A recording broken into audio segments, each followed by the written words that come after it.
नमस्कार साथियों, economics classes में आपका स्वागत है। आज हम लोग एक नए टॉपिक पर चर्चा करने वाले हैं कि प्रतिस्थापन नियम के अंतर्गत किसी उत्पादक का साम्य कैसे निर्धारित होता है, इस पर अध्ययन करेंगे। चलिए शुरू करते हैं। चाहे कोई फर्म हो या चाहे कोई उत्पादक हो, उसका उद्देश्य अधिकतम लाभ करना होता है। ऐसा करने के लिए वह न्यूनतम लागत पर, किस लागत पर? न्यूनतम लागत पर किसी वस्तु का निर्माण करना चाहेगी।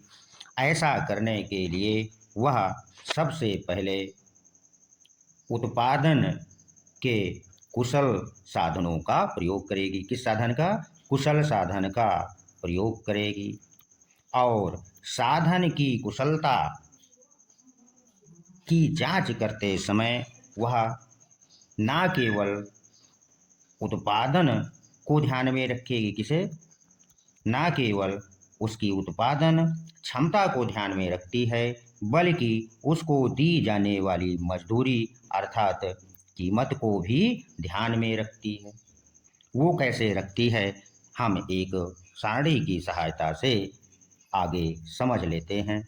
चलिए तो सारणी की सहायता से समझने का प्रयास करते हैं। जैसा कि आप लोग सारणी में देख रहे होंगे कि उत्पादन के दो साधन एक्स और वाई हैं। एक साधन एक दिन में 25 इकाई का उत्पादन कर सकता है तथा वाई साधन एक दिन में 10 इकाई का उत्पादन कर सकता है। यहाँ स्पष्ट है कि एक्स साधन वाई की अपेक्षा अधिक कुशल है, क्योंकि वह एक दिन में वाई की अपेक्षा अधिक उत्पादन कर सकता है। अब हम साधनों की कीमतों पर विचार कर लें तो एक्स साधन की कीमत अर्थात मूल्य 25 रुपया है और वाई साधन की कीमत 5 रुपया है। अर्थात एक्स साधन महंगा है और वाई साधन सस्ता है।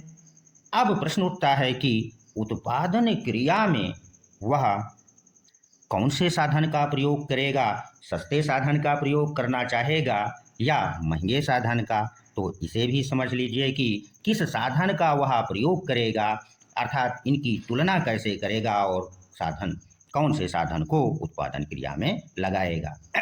तो जैसा कि अभी हम लोगों ने चर्चा किया कि वह साधन की उत्पादकता और साधन के मूल्य को ध्यान में रखता है, तो वह साधन की उत्पादकता MPX अपान PX अगर हम निकालें, यानी एक्स साधन की सीमांत उत्पादकता का उसके मूल्य से भाग दें, तो 25/25 बराबर एक वस्तु का निर्माण 1 रुपये लागत पर एक्स साधन करता है।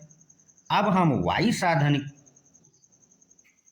की उत्पादन लागत को निकालें तो हमको मिलेगा MPY/PY अर्थात वाई साधन की सीमांत उत्पादकता को उसके मूल्य से भाग दे देते हैं, तो 10/5 बराबर 2 इकाई प्रति रुपया वाई साधन की लागत आ रही है। अतः उत्पादक को लाभ तभी होगा जब वह न्यूनतम या कम लागत पर उत्पादन करे, क्योंकि यहाँ आप देख पा रहे हैं कि एक साधन की लागत प्रति इकाई अर्थात 1 इकाई के उत्पादन करने के लिए 1 रुपया है, और जब वह वाई साधन का प्रयोग करता है तो उत्पादन की लागत उससे आधी है, अर्थात 2 इकाई उत्पादन करने के लिए 1 रुपये लागत लगती है। अतः स्पष्ट है कि उत्पादक एक्स साधन का प्रयोग नहीं करेगा। क्यों? अर्थात उत्पादक एक्स साधन का प्रयोग कम करना चाहेगा और वाई साधन का प्रयोग अधिक से अधिक करना चाहेगा। क्या करना चाहेगा? एक साधन के प्रयोग में वह कमी लाएगा और वाई साधन के प्रयोग में वृद्धि लाएगा।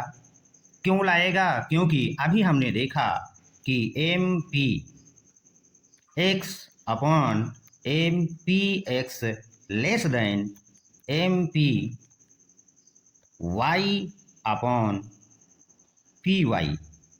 यहाँ पर वाई साधन की लागत, सीमांत उत्पादकता और उसकी कीमत का अनुपात अधिक है एक्स साधन की सीमांत उत्पादकता और उसके कीमत अनुपात से। अतः उत्पादक एक्स साधन का प्रयोग में कमी करेगा और वाई क्या करेगा? प्रयोग में कमी करेगा, और जब प्रयोग में कमी करेगा तो इसकी सीमांत उत्पादकता बढ़ेगी तथा वाई साधन के प्रयोग को बढ़ाएगा। अर्थात एक्स के स्थान पर वाई साधन, एक्स के स्थान पर वाई साधन का प्रयोग वो अधिक करेगा और तब तक करता जाएगा जब तक कि दोनों की सीमांत उत्पादकता और साधन कीमत का जो अनुपात है वो बराबर ना हो जाए।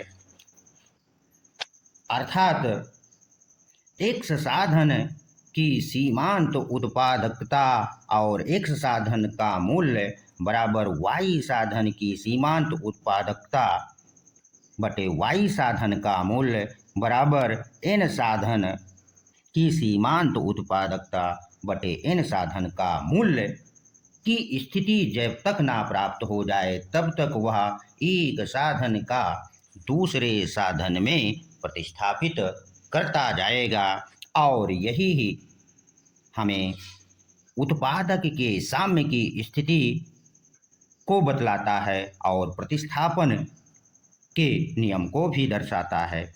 इसे इस रूप में भी हम लिख सकते हैं M P X upon P X is equal to M P Y upon P Y is equal to M P N upon P N. अर्थात